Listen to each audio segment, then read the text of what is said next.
Welcome back to the Rugby Booth. We're here again on a Thursday for another tier list Thursday. Today you see a line of coaches and they are who we're ranking. So we're going to run through, we've got coaches who pretty much predominantly were at the Rugby World Cup last year, plus a couple extras chucked in there just for a bit of fun, ranking them on their whole career plus featuring in the Rugby World Cup and kind of achievements. What we've got today is top dogs, great, good, meh, and time to retire. And we're looking at Joe Schmidt, Michael Cheika, Ninebar, Rassie, Andy Farrell, Ian Foster, Razor, Jamie Joseph, Fabian Gatto, Gregor Townsend, Warren Gatland, Steve Borthwick, and the one and only Eddie Jones. So let's kick it off with Joe Schmidt. Now I'm going to start Joe Schmidt in the great section. And the reason I do that is because what he's done for Ireland rugby, every other union bar, probably South Africa and New Zealand, would have wanted. So to get Ireland to the point they are in now, they had to go through the Joe Schmidt journey, which was building them up, growing, leading them. And then he came over to the All Blacks and instantly helped the All Blacks, in the end, reach a Rugby World Cup final. Now, his failures at the Rugby World Cup for Ireland have to be noted, and that's why he's not a top dog, but has the potential to easily get there with the Australian team. Australian were begging for a coach like this. They got one. That's why Joe Schmidt sits in that great position. Michael Cheika, I think he sits just below Joe Schmidt. His successes at Rugby World Cup, you can't deny. Taking an Australian team in 2015 who didn't deserve to be making a Rugby World Cup final to a final, taking an Argentinian team to New Zealand and winning a game, and in New Zealand for the first time and taking them to the semi-final. He gets a lot out of his players. I think once he does hang up his boots, I know he's been talks to him to go to league, do this.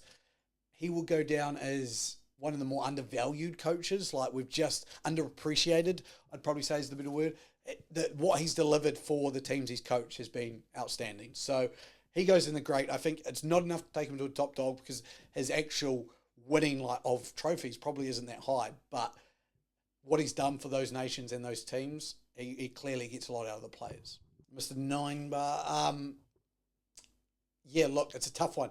I've got him in there, and to start off with, he may move up, but the question will be, yes, he's run Rugby World Cup, but how much is that because of the people in the background, the Rassie Erasmuses, the South African culture that they've got going on compared to him?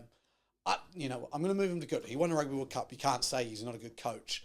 But I think the big question marks there will be actually how much was him and how much was what the team he had around him lifting that up and the players that he had, the culture, the group, rather than the coach themselves. And the South Africans aren't going to care. They won the Rugby World Cup. It's the old, all for one, not one for all type thing.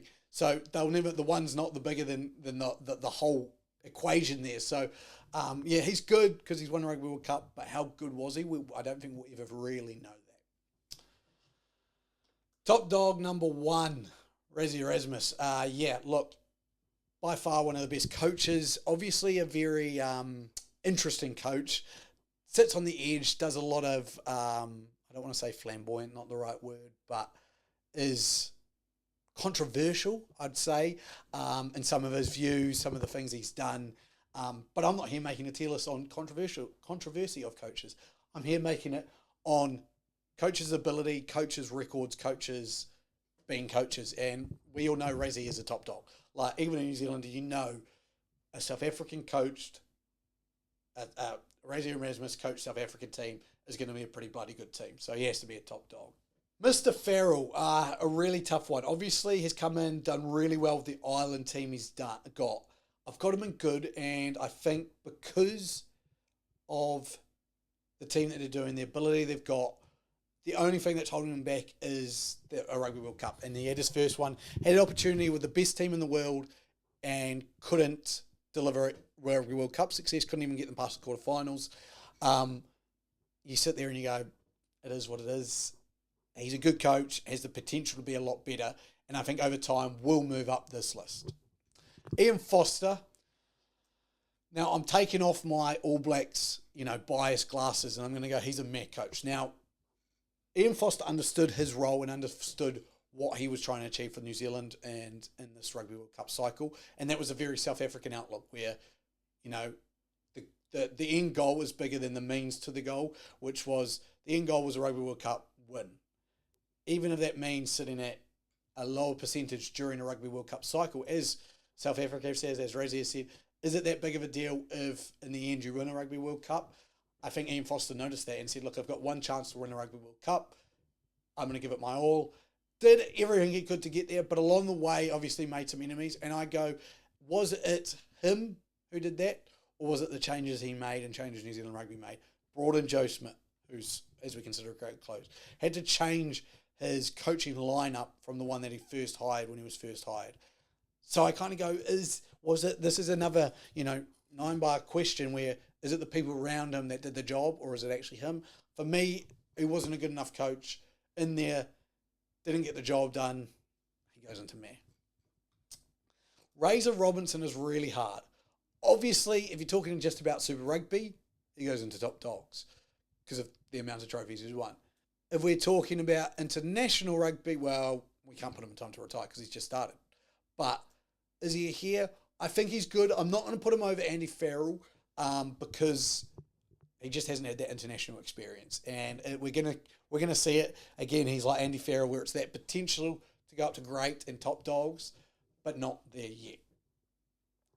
Jamie Joseph coached Japan, did an all right job with the talent he had, and is a good coach. I'm going to put him there. I don't think he's as good as Razor. I don't actually think he's as good as... I think if you look at his overall coaching record, it probably is better than 9 bars, but a Rugby World Cup win. You jump over Jamie Joseph. Fabian Gateau, or Guitar, I don't know how to say it. I'm sorry, I'm not French. I'm the English of English New Zealanders. Fabian, we'll call him Fabian.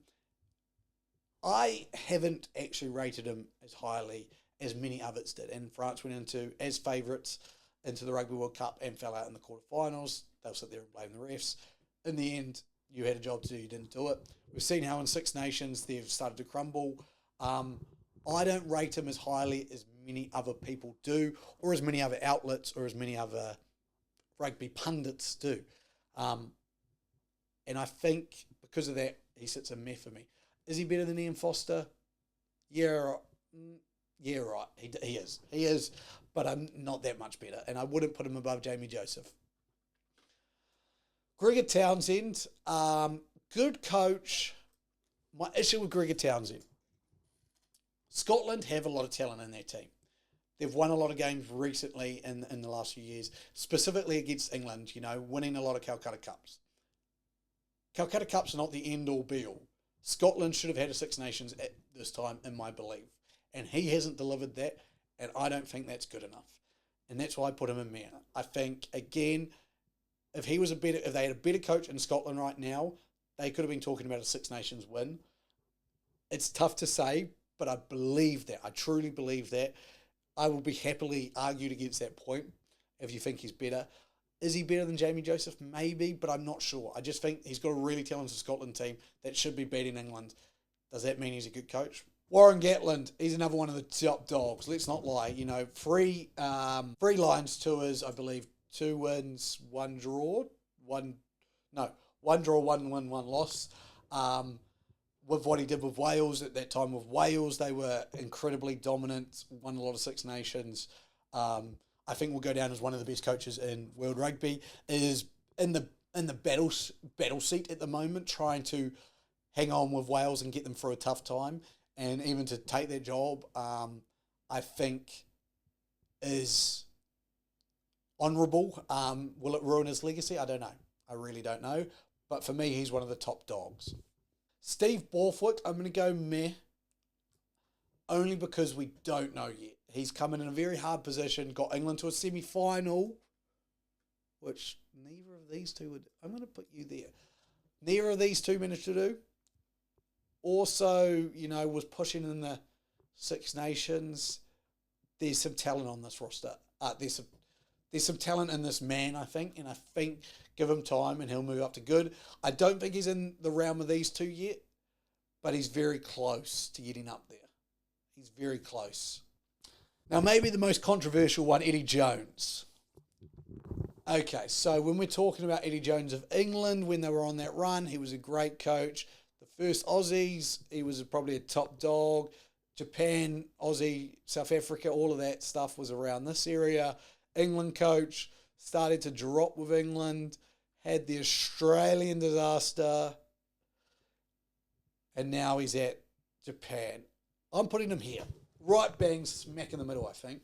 1, 2, 3, 4, 5, 6. 1, 2, 3, 4, 5, 6. He is in the middle. And this Australian thing, you cannot say didn't hurt his legacy.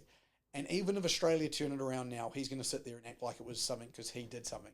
He didn't do anything. Let's not underpay. He didn't do anything. What needed to happen, he didn't deliver. And then he ran at the first sign of trouble. Didn't like what he saw. Overspent. Oh, well, I can go on forever with the disaster that was the Australian Rugby World Cup.